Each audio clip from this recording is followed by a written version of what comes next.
दिवाळी संपली आणि गावाकडून नांदेडला जाण्याची वेळ आली. त्याआधी आपल्याला जायचं आहे आबुजवाडीला पप्पाच्या आत्याच्या भेटीसाठी. त्यामुळेच मला घरच्यांनी पर्सनल ड्रायव्हर बनवून ही माणिक भाऊची गाडी घेऊन आम्ही निघालो आहे आबुजवाडीच्या दिशेने. हाँ भाई, हमारे इधर ऐसा ही होता है. पैंट गंदी ना हो इसलिए मेरा भाई देख लो ऐसे ऐसे जुगाड लगाते हुए. तितक्यातच निघता निघता आजी इमोशनल झाली. प्रत्येकच शहरी राहणारा माणूस ह्या प्रॉब्लेमला फेस करत असेल मला असं वाटत आहे. आजीच्या डोळ्यातील मुके अश्रू खूप काही बोलून जातात न बोलताच, कारण की आपल्याबद्दल तिचे प्रेम हे बोलून तर ती दाखवू शकत नाही, तर ह्या डोळ्यातील अश्रूनेच आपण समजून घ्यायचे मला असं वाटत आहे.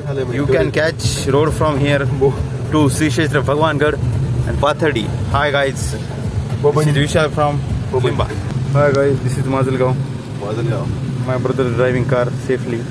And my brother's work as a co-driver for me. तितक्यातच मी माजलगाव मध्ये ह्या काश्मीरवरून आलेल्या पाहुण्याला पन्नीमध्ये पॅक करून घेतलं आणि पुढच्या प्रवासास सुरुवात केली. तर बघतो काय,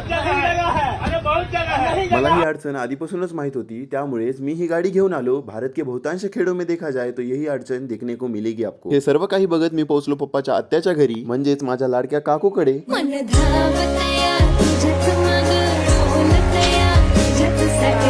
तेवढ्यातच हे बोकुड मला हॉटेल भाग्यश्रीचा पत्ता विचारायला लागलं. घरच्या सर्वांना पात्रीला सोडून मी आणि आजोबा निघालो परत गावाकडे. नंतर पेट्रोल टाकलं, गावाकडे गेलो आणि गावाकडे गेल्यानंतर कळालं बाळूभाऊला पण पात्रीला रिटर्न यायचं आहे. त्यामुळे हीच गाडी घेऊन परत पात्रीला. त्यात पाऊस लागला. श्रीकांत बस स्टॉपवर भेटायला आला होता आपल्याला. रात्रीच्या 11 वाजता मी नांदेडला पोहोचलो. तर असा काही होता आजचा आपला दिवस. चला भेटूया अशाच एखाद्या नवीन व्हिडिओ सोबत.